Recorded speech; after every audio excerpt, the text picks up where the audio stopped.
between your private and your public life. And this is the big concern in the era of social media. We have people that technically fulfill the requirements of modest dress in Islam that put their entire lives on social media. Now, there's some dramatic examples of this from the non-Muslim sphere where we would all nod and agree. So, for example, some things go viral when a spouse is publicly complaining about what's really a very private matter that should have been addressed between his or her and him or her. But we don't take the broader lesson there. We look at it and maybe we're sucked in because it's viral and it's because it's kind of a juicy topic, but are there ways in which we do the same thing? Are there things that are private that we put out in public? Are there things that should be kept in private? Every day after Fajr, Abu Bakr radiallahu anhu would go in an opposite direction of his house and he would go deep into the desert. So Umar radiallahu anhu said,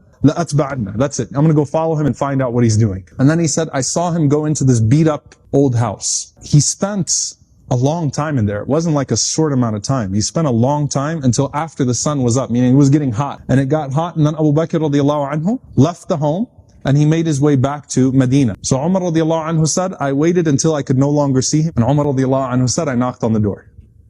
Okay? Umar radiallahu anhu said, who is that visitor that comes to you every single day? The answer? She says, I don't know who he is. He never once shared his name with me. She says, he cleans my home, he washes our clothes, he grinds our wheat, he bakes our bread, he cooks our breakfast, and then he leaves. The Salaf used to be sure that some of what they did for Allah subhanahu wa ta'ala was kept private. And this gets into another entire conversation about your sincerity in your worship, some of your acts of worship.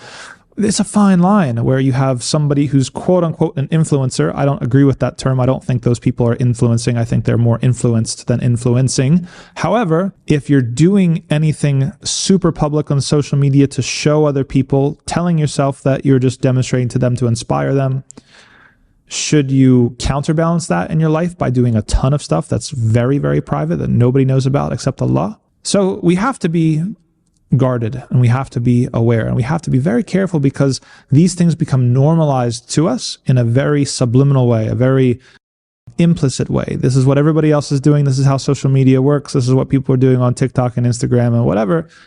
And so it seems normal to us too.